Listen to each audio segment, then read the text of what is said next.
مرد رفته دستشویی توی توالت شهر، زنه براش پیام فرستاده کجایی؟ مسجد زده که خونه باباتم. زنه هم کوتاه نیومده، گفته غذا درست نکردم، همونجا یه چیزی بخوره بیا. اینو بدونید اصلا به طور متعارف بین زن و شوهرها معمولا یه سری اختلافات ریزی وجود داره و این طبیعیه، این باید باشه. به قول سقراط که سقراط میگفت در هر حال ازدواج کنید. اگر زنتان زیبا و فهمیده بود که خوشبخت میشوید، وگرنه مانند من، اگر زشت و نفهم بود که مانند من فیلسوف عذاب در میایید. اینشتین میدونید که بسیار با زنش درگیری داشت، بسیار، از بس تو فکر مسئله نسبیت بود. یه بار تو خیابون یه خانمی رو دید، گفت معذرت میخوام خانم خیلی آشنا به نظر میرسی. گفت مردک من زنتم، آخه تو چقدر گیجی، کجایی؟ چارلز دیکنز میگه امان از دست زنها که ما هر چی که میگیم زنها خلافش عمل میکنه.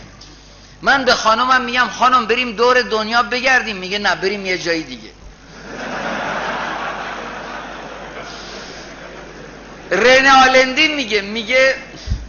آلندی میگه تا قبل از ازدواج 6 نظریه در مورد تربیت فرزند داشتم، اما الان که 6 تا بچه دارم هیچ نظری ندارم. آندره مالرو میگه مردها در اثر بی‌دقتی ازدواج میکنن، در اثر بی‌حوصلگی طلاق میدهن و مجددا در اثر بی‌حافظگی باز میرن زن میگیرن. این جوکو این لطیفه رو من در یه بولتن خارجی خوندم. اینو به شما میگم، به عقیده شما این لطیفه آیا به نفع زن گفته شده یا به نفع مرد؟ مرده از خدا پرسید خدایا چرا اینقدر زن رو زیبا آفریدی؟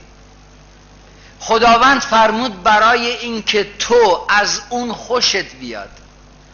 گفت پس چرا اینقدر احمق آفریدی؟ گفت برای اینکه او از تو خوشش بیاد. این به نفع کی گفته شده؟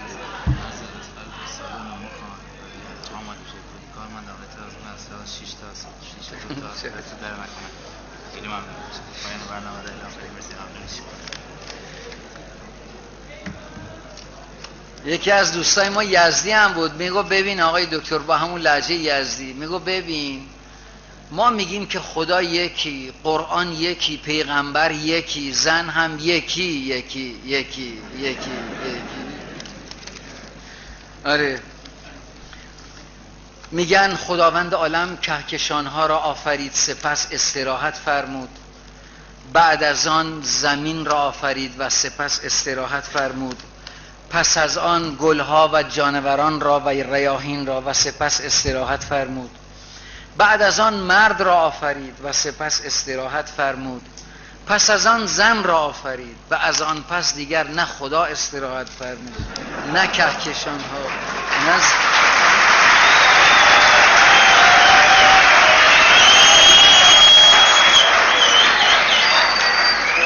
زنه از شوهرش میپرسه عزیزم تو زن خوشگل دوست داری یا زن با شعور؟